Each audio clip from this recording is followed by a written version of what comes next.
Next.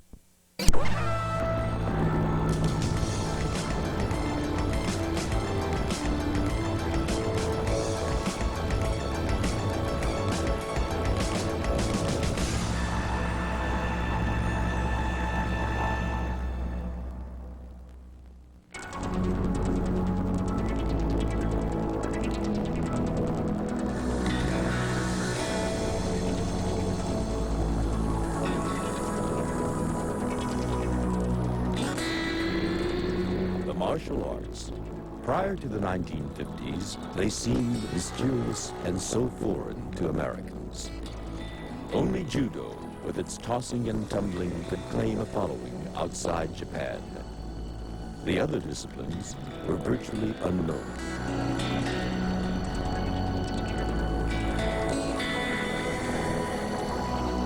Today, the martial arts have millions of devoted practitioners. Our fascination? Perhaps rooted in a primal instinct for self-preservation, survival.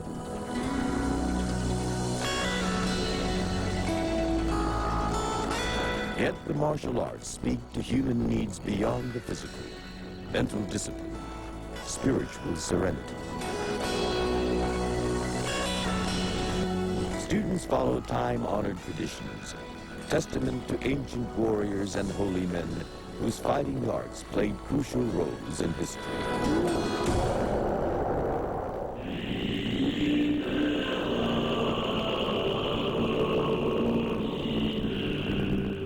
The ancient martial arts were fighting arts, with weapons or without. Their roots were life and death.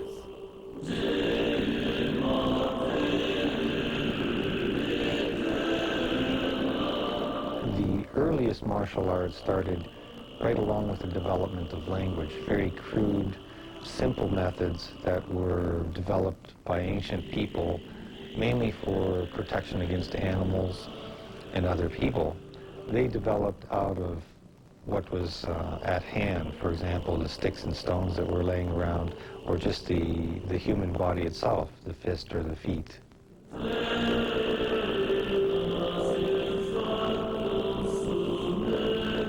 The precise origins of more sophisticated martial arts systems have been lost to time. Most evidence stems from ancient depictions in sculptures and paintings, leading some to believe that Africa is the birthplace of the martial arts. In the early 1800s, in an area called Beni Hassan, along the lower Nile in Egypt, illustrations on tomb walls, now thought to be indicative of a martial arts system, were discovered. Their date of origin is estimated at 2500 BC, centuries before the existence of any other verifiable martial arts system. We're talking about everything from empty-hand combat all the way up to use of weaponry. From the 500 individual pairs of wrestling figures to infantrymen with bows and arrows, to fighters with clubs and axes and maces, to the technology of the testudo, which is a shielding device, and their use of a long-range lance, right up to the fortification. We're looking at a complete martial arts system in every sense of the word. But it was the marriage of physical combat with a philosophical system that distinguished the martial arts of Asia.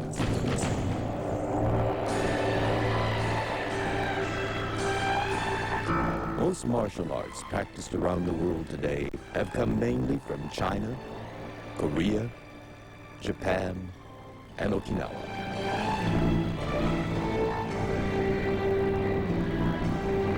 Only in Asia did different styles of empty-handed combat become an art regarded as a state secret or harbored within the walls of religious monasteries.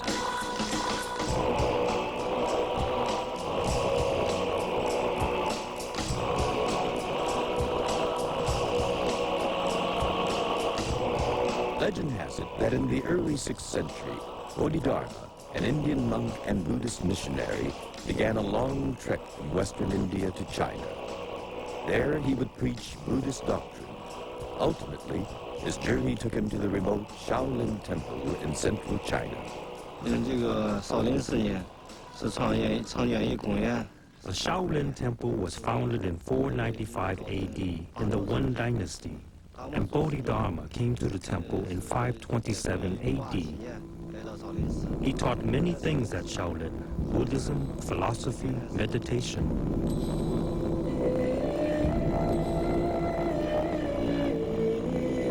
Bodhidharma taught the Shaolin monks meditative breathing and stretching exercises like these that the monks named 18 Hands of the Lohan, or exercises for the greatest holiness. Some say this was a seminal influence into creating a Chinese martial art. Others disagree. Some Chinese scholars say that Chinese martial arts antedates the Shaolin Temple, that they were practiced in China hundreds of years, even thousands of years before this, and that this is just one aspect of Chinese martial arts.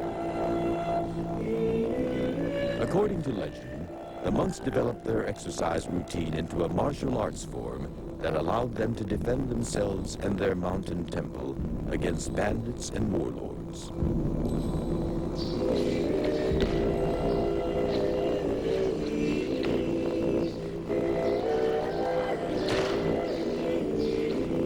The monks' exercises would come to be known as Shaolin boxing, or Chuanfa, way of the fist, and later in the West as Kung Fu. Shaolin Kung Fu spread across China and would eventually encompass hundreds of styles. Shaolin is like a big tree. It had many branches that offshoot from the trees, and there are many different styles. Some were based on animal movements and emphasized the quick, aggressive attack method of the Chinese boxing school known as external or hard. Centuries later, Kung Fu would greatly impact the development of karate.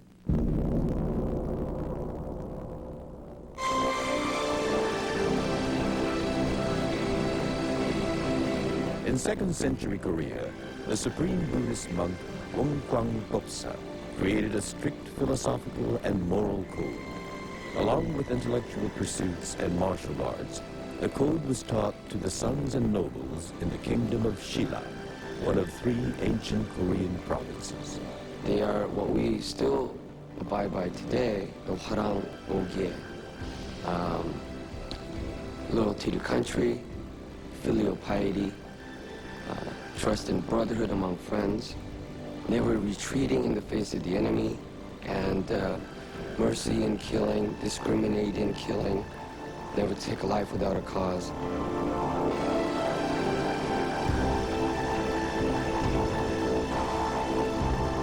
Upon completing his schooling, a young adult male in Shilla received the title Hwarang, or Flowering Man. It can be read as a person blossoming into maturity, or, because it was Buddhist influenced, attaining enlightenment.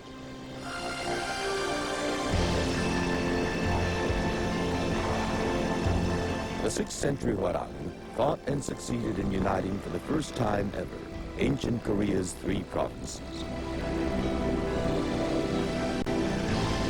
The art of the Hwarang, called Hwarangdo, was a result of the monk Popsa, blending hard linear techniques and soft circular movements. Hwarangdo would become an important predecessor to modern-day Taekwondo, Korea's national martial art.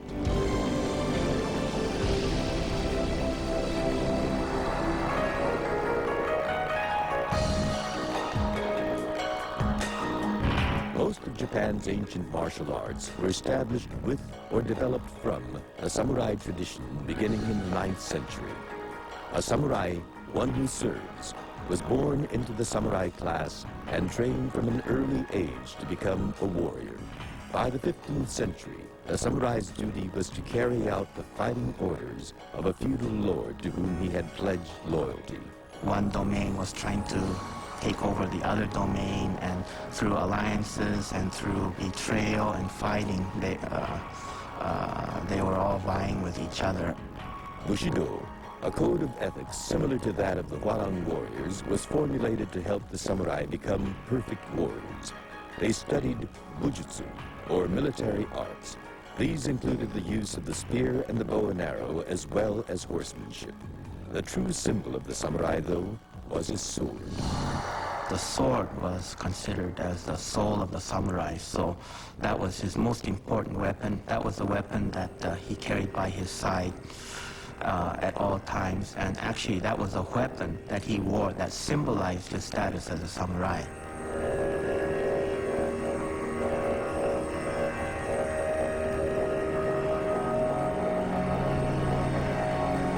While kenjutsu is a general term for all samurai swordsmanship, iaijutsu was the art of drawing the sword. The idea was to draw and cut and dispatch your opponent in one movement. It was said that by using one hand, you gain the advantage of 1 inch over your opponent. And I guess that made a difference in these life and death duels. A samurai engaged in mortal combat with viciousness and efficiency. For these warriors, facing death on the battlefield, Chang, or Zen doctrine, carried enormous influence. The direct and immediate approach of the Zen Buddhist philosophy, don't think, just do, and its concept of the enlightened man as indifferent to life and death had great appeal for these warriors. During the feudal period's intense fighting, many samurai who fought losing battles were cast out from their noble ranks and sought refuge in mountain areas.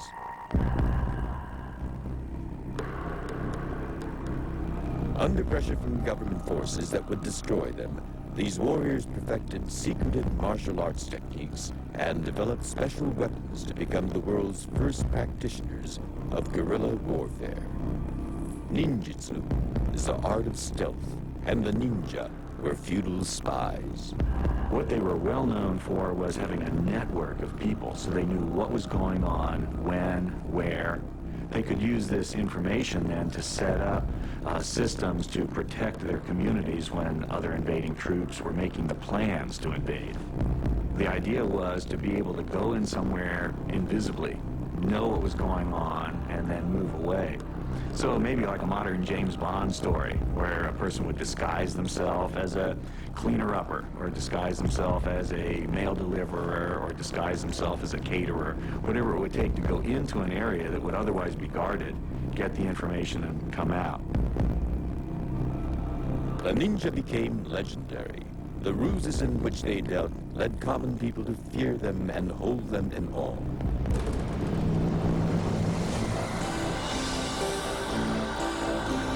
In 1372, Okinawa, the largest island in the Ryukyu archipelago, was formally recognized by China.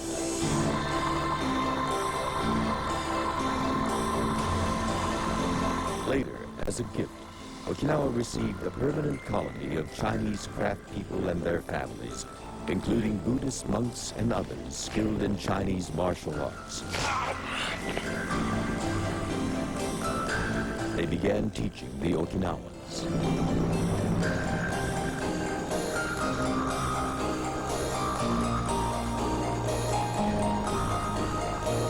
The result was the creation of an Okinawan style of martial art influenced by Chuan Fa, the Chinese way of the fist. It would be called Te, or hand. In 1609, Japan's fierce Satsuma samurai clan began a battle to conquer Okinawa. The island kingdom was defeated, and all Okinawan weapons were confiscated and outlawed.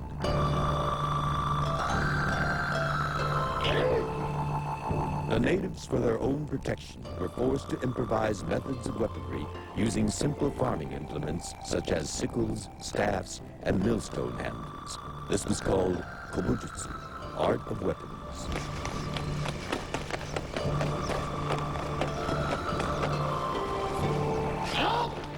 The Okinawans also began to develop a hidden culture of empty-hand fighting methods.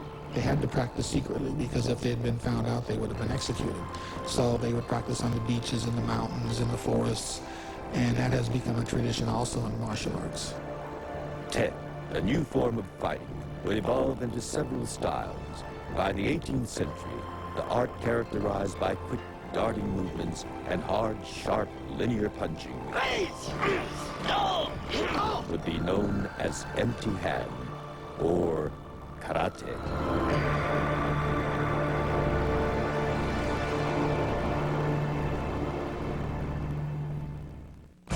martial arts will return on A&E.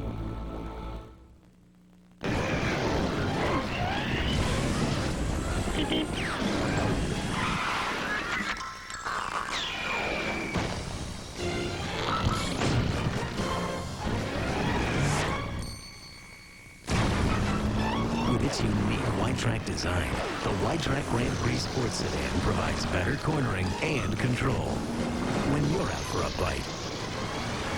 The wide track Grand Prix by Pontiac. Wider is better. She was your permanent playmate. She was a partner in crime. She was your beauty consultant. She was a sympathetic ear. And today she's just a phone call away. That's why MCI offers 5 cent Sundays. 5 cents a minute every minute of every Sunday, along with low rates all week long. Call 1-800-SUNDAYS to become an MCI customer. People have been asking how we put so many new capabilities into the Pentium 2 processor, like the ability to run software that lets you enhance photos, watch smooth full-screen DVD movies on your PC, and play games in lifelike 3D. Well, as you can see, it's all very technical. Nothing brings Italians together like bowls full of pasta and arms full of friends. So make a little extra room at the table. It's the Olive Garden's pasta pairs, only $7.95. Just pick your favorite from our special pairs and enjoy them together. Like spaghetti with meat sauce and piping hot lasagna. Cheese ravioli with fettuccine alfredo. Even manicotti stuffed with chicken and spinach with linguine alla marinara. Pair these pairs with all the salad and breadsticks you'd like. It's pasta pairs, all just $7.95 at the Olive Garden.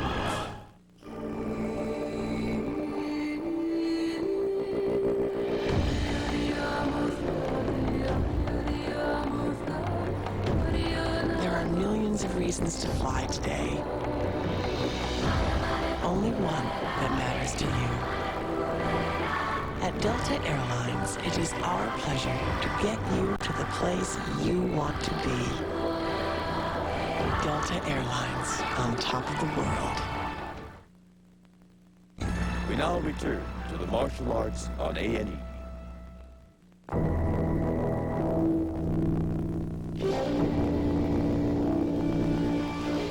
By the mid-19th century, the Asian martial arts were about to be discovered far outside their homelands.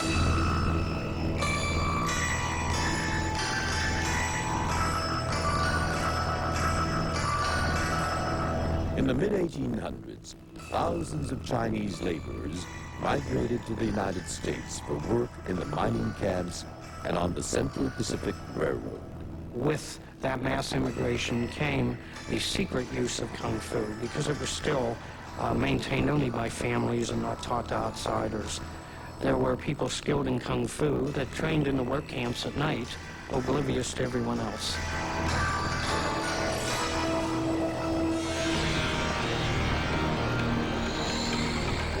In Japan, a new era had begun to dawn as the feudal system ceased to exist. By 1868, the samurai warrior class was officially dissolved, and the ninja services became obsolete. Bujutsu, the warrior's military system of fighting and killing on the battlefield, fell into disuse. The warrior had to fit into a peaceful society, but yet the weapons and their use was a symbol of, they were symbols of his rank and position and status, and as his inheritance from his ancestors, they simply couldn't be discarded because they were no longer useful. So the training was maintained.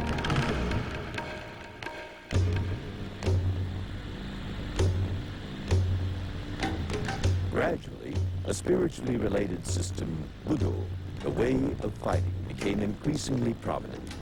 It put self-development before the practical application of techniques. In the modern era, for example, Kenjutsu, art of the sword, would become Kendo, way of the sword. The term Do means path or way. Do has the positive meaning of you're training in your own martial arts discipline to not only become skillful in the art and become strong enough to defeat your opponent, but also to become a better person physically and spiritually, and to develop oneself as a complete, enlightened person. In 1882, Jigoro Kano synthesized Jiu-Jitsu, art of gentleness, into Judo, way of gentleness or flexibility. For Kano, techniques of throwing and grappling would lead to the perfection of mind and body, which in turn would lead to developing qualities of respect and courtesy. He was an educator. He was also a physical educator, interested in developing the body and developing the person through the physical realm. Judo would become one of the first budos to combine self-development with a competitive element, making it one of the first martial sports. Jigoro Kano knew that he could get far more participation by the masses in it if it was a credible sport, which it was. To give his judo practitioners training goals, Jigoro Kano developed a unique ranking system involving colored belts. The system rated students in terms of class, or kyo, and grade, or dan. So you went through steps, going from white belt to brown belt to black belt. Those steps in the old days took years. So to become a black belt was not an easy thing. It was like almost a lifetime commitment. Virtually all Budo systems developing in the late 19th and early 20th century would adopt this rank structure. In 1922, Ichin Funakoshi, an Okinawan school teacher and karate expert, was invited to Tokyo by the Japanese Ministry of Education to give a demonstration. It proved to be a momentous occasion. Before his era, every martial arts practicing was secret. They cross and they don't teach to anybody else. But must take all this fence out. Anybody can jump in, anybody can practice, somebody get better, it's good, everybody learn from him. Eventually, Funakoshi began teaching a style of karate called Shotokan in the Tokyo universities, where he built a large student following. And as a school teacher, he had a basic understanding of philosophy and a higher plane of intellect, rather than just teaching fighting techniques like most of the Okinawans did at that time. Books or written records on karate were non-existent until the 1920s, when Funakoshi, the father of modern karate, began to write them. He discussed technique and philosophy in Karate Do Kyohan, later translated into English by one of Funakoshi's last direct students, Tsutomu Ohshima. Those who follow Karate Do will develop courage and fortitude. One who truly trains in this Do and actually understands Karate Do is never easily drawn into a fight. One attack or a single kick determines life or death. Karate is properly applied only in those rare situations in which one really must either down another or be downed by him. Thanks to Gichin Funakoshi, karate, once secret, was open to the world.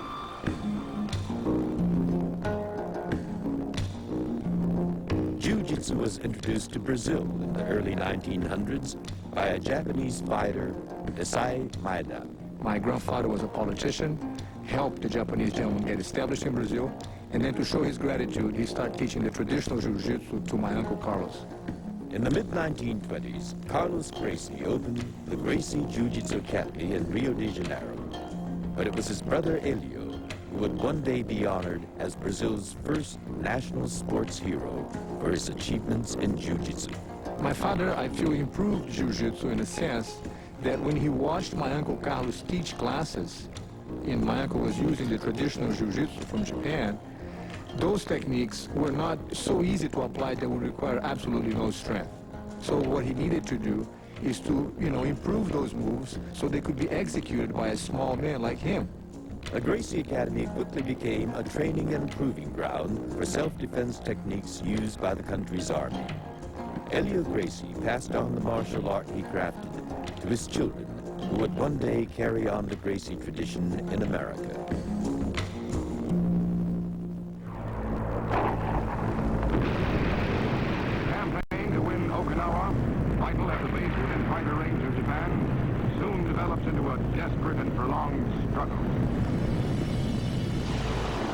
During World War II, Allied bombing of Okinawa began in March 1945.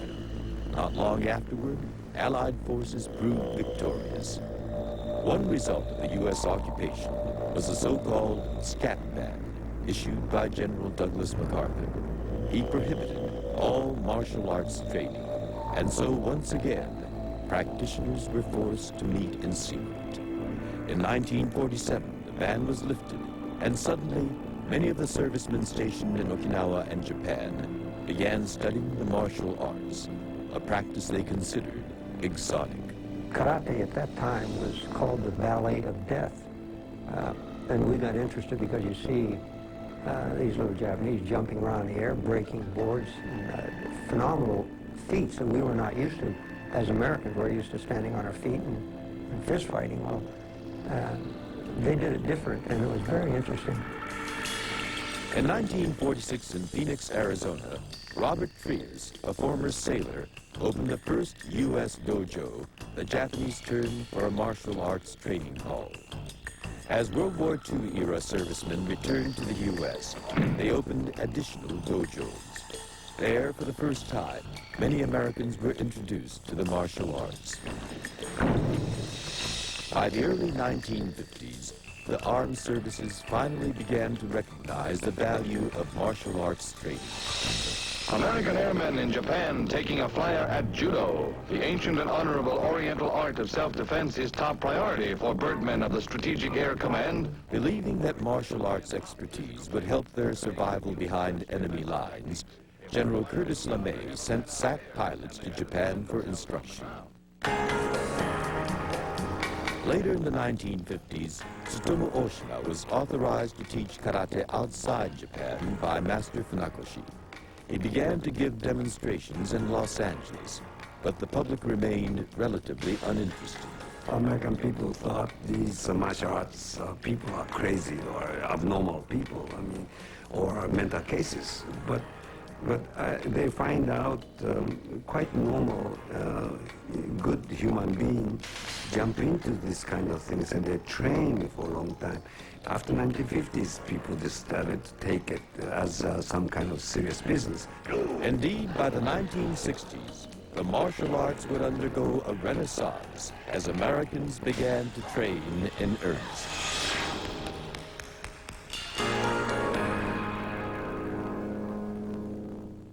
The martial arts will return on A&E.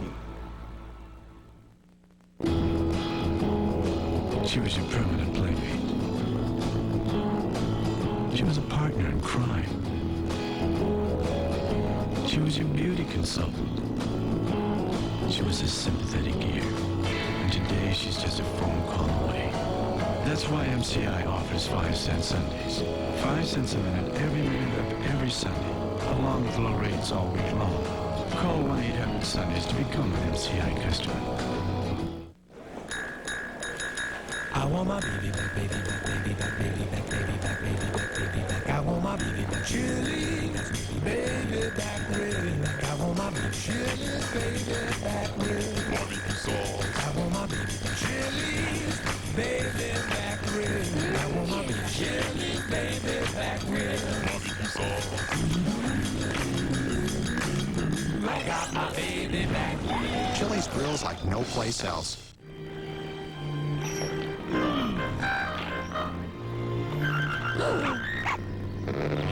Would you rather have something under the hood than on it?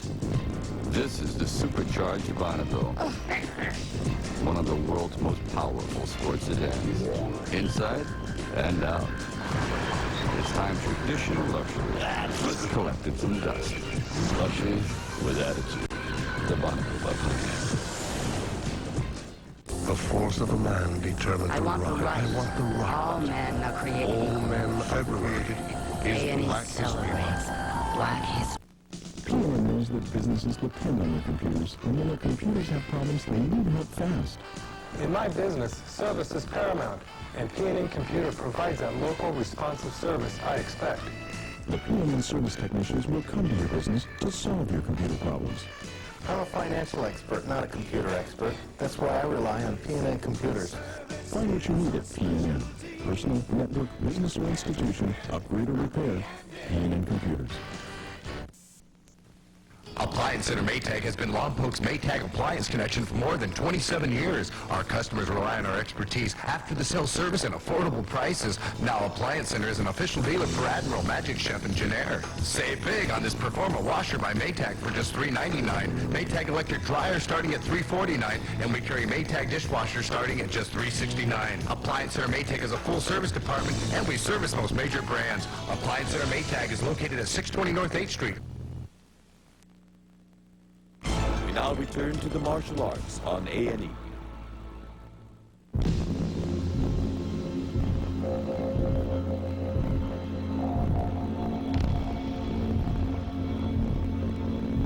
In the United States, the 1960s and 70s were a period of explosive growth for the martial arts.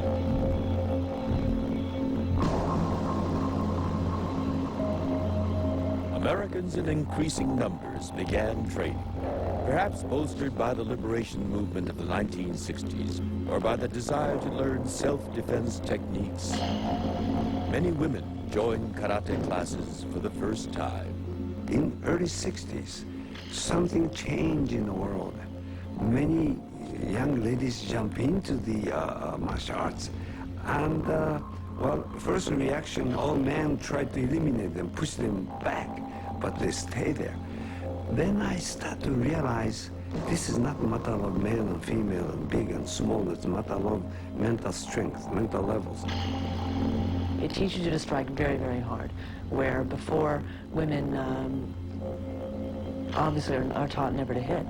But if you need to, if you're cornered, if you're attacked, by all means, yes.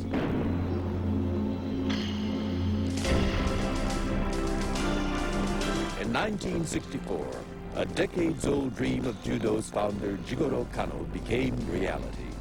Judo was an official Olympic sport in the Tokyo Games. It made it a worldwide sport. It brought together some pride for a sport that probably in the United States is considered as a minor sport. The first ever U.S. Olympic judo team was a cross-section of America. Paul Maruyama, Ben Nighthorse Campbell, who would later become a U.S. Senator, George Harris, and Jim Bregman, the competition's middleweight bronze medalist. We were very proud of him. He did an excellent job. It was just phenomenal, his activities. He did what is called an uchimata, which is a inside leg throw, and then switched very quickly without the other person being ready, and just threw the other person right over on his back, just within a split second. And Jim Bregman gets the bronze medal for the United States.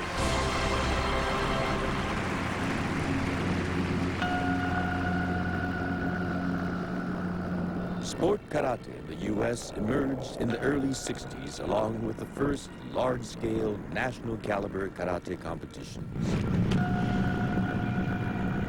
During these seminal bouts, karate's first American superstars emerged. They included Joe Louis, Mike Stone, and Chuck Norris.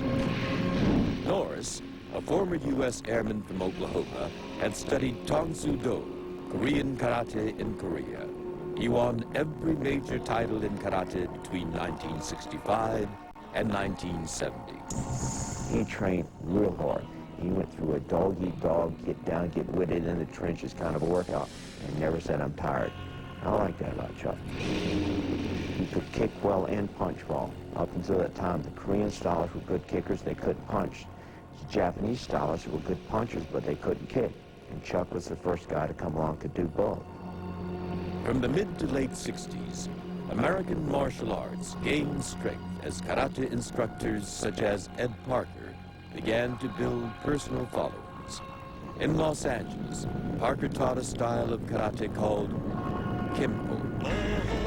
Soon, American names such as Elvis Presley's started to become synonymous with karate. Oh, yeah, baby.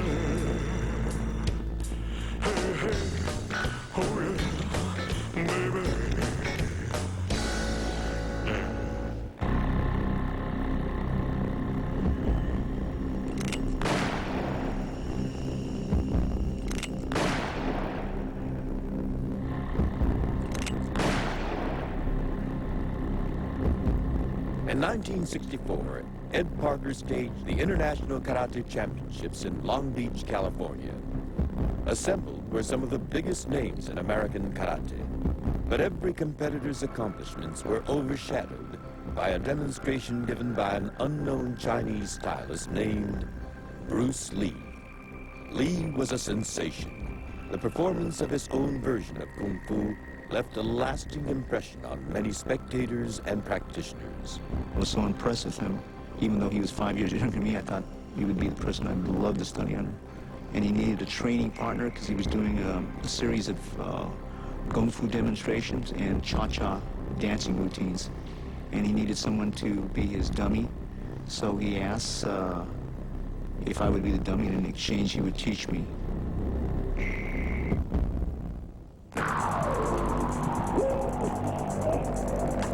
In the mid-60s, Bruce Lee had begun to develop a martial arts system. It combined Kung Fu with a variety of Eastern and Western fighting techniques, including boxing. Lee called it Jeet Kune Do, way of the intercepting fist. Lee meant for practitioners of the system to use all ways and means to serve an end. He said that an individual is probably more important than any established style, whether it be Chinese, Japanese, Korean, Okinawan.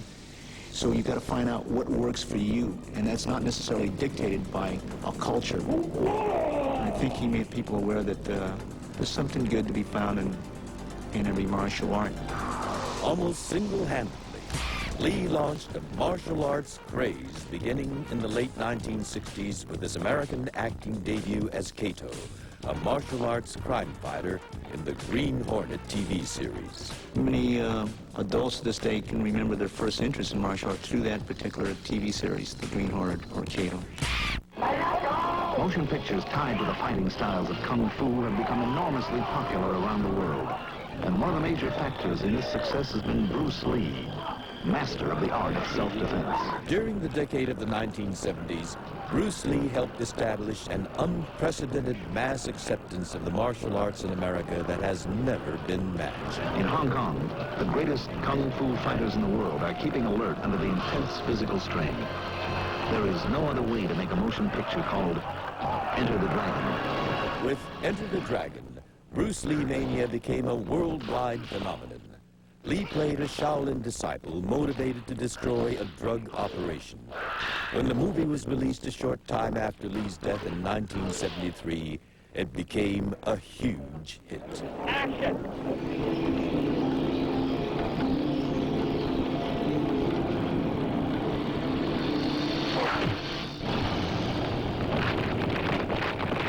His was kind of an eclectic style. And I think all of these things that he used just simply made it more interesting. It really made him famous, and I think it was the catalyst that made America, you know, Kung Fu crazy. We had more millions of people involved in martial arts because of Bruce Lee than any other single figure. The crowd very excited here at the Olympic Auditorium. Full contact karate. The martial arts boom of the 70s continued to be fueled by the film and television media.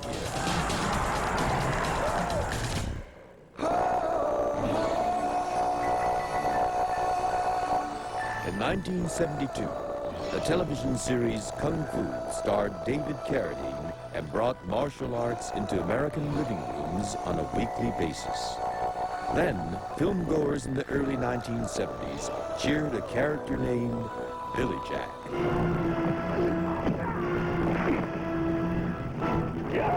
A Vietnam War veteran and karate expert, Billy Jack took on the reactionary establishment. Star Tom Laughlin's kicks, choreographed by martial artist Bong Soo Han, introduced audiences to a Korean martial art called Hapkido. When they first released Billy Jack picture, I went to theater to watch audience reaction. It was incredible. The world everywhere. Just simply because never seen any kicking like this in movie history. I was very pleased with that reactions. By the early 80s, the numbers of students training in schools across the country had leveled off. That changed, however, in 1984, when the Karate Kid came along. Ralph Macchio portrayed a teenager tormented by bullies until an unlikely mentor, a handyman, played by Pat Morita, teaches him about self-confidence and karate. Karate here. Karate here. Karate never here. You understand? I think so. In the 70s, the film star was flying through the air and doing superhuman antics and fighting for 20 minutes and all this insanity. The Karate Kid changed all of that. In many ways, the Karate Kid restored the dignity of the martial artist. He restored the dignity of the instructor, and that was through the brilliant portrayal of Mr. Miyagi. A lesson not just karate only. Lesson for all life. He took us from being superhumans to being caring, compassionate instructors. That clicked, particularly with parents throughout the country, and that's when we saw a huge influx of children in the schools. In 1988, hundreds of Korean martial artists demonstrated Taekwondo at the Olympic Games in Seoul. Millions of Americans, many for the first time, got a good look at Korea's national sport and loved it. From the 88 Olympics, we saw a great influx of Taekwondo studios around the country, and you probably see more Taekwondo now than anything else. And so it's really taken off, and I think the Olympics had a lot to do with that. The martial arts have come a long way since their secretive practice by a select few. And the contributions to the martial arts by Americans have been enormous. The Americans, by far, have pioneered everything that's been important in terms of economic growth and in terms of commercialism. Americans have actually made the martial arts a worldwide entity.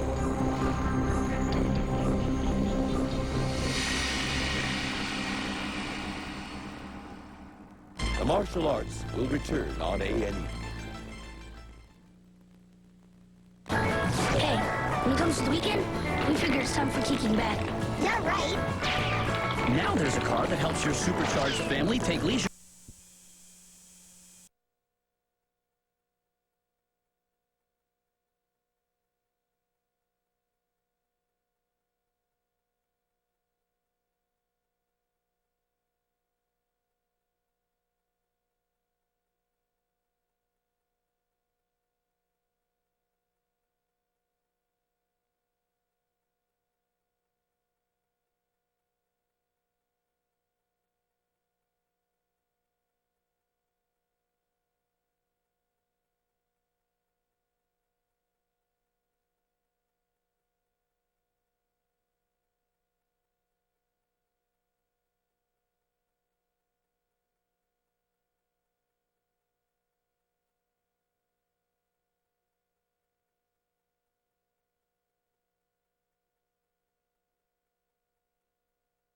Specific styles of Kung Fu that just deal with animals, such as the Mentis movements, which concentrate on how mantises capture their prey.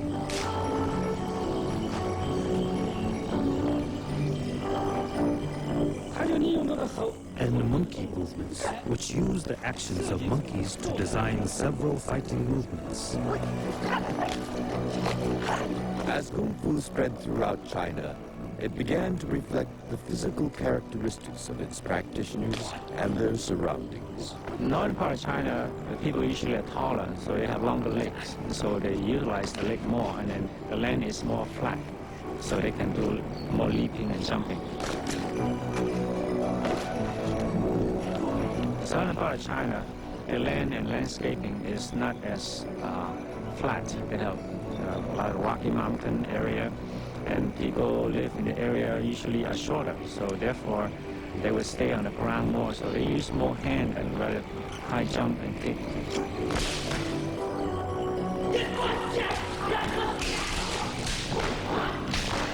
Since ancient times, the use of weapons has been a part of Kung Fu.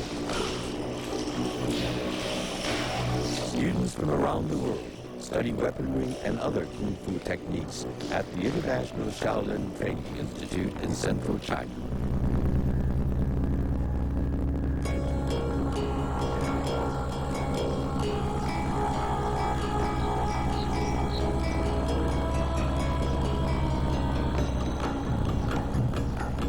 There are several legends concerning the origin of Tai Chi Chuan.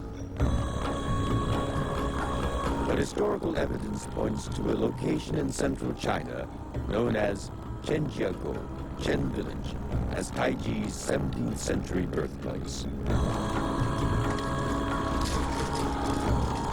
While Tai Chi Chuan is practiced mainly for exercise, originally it was a fighting art. The transition from one movement to the next movement, every movement is a fighting application. It was used in warfare. Practicing Tai Chi Chuan can affect one's vital energy, or qi. There are several styles, all based on the solo form, which is a series of deflections and counters against an imaginary attacker. When the solo forms are perfected, a student goes on to one of the highest levels of exercise called push hands. What it is a sensitivity to the partner's energy. If we become that high level, we can actually perceive what the partner is going to do, and we almost can know what the person is going to do before he even does it. Even at its most basic level, Tai Chi Chuan can improve muscle tone, circulation, and ultimately, some say, one's inner peace. Today, millions practice Tai Chi boxing for holistic health purposes. They discovered that Tai Chi actually does a lot of good for the human nervous system.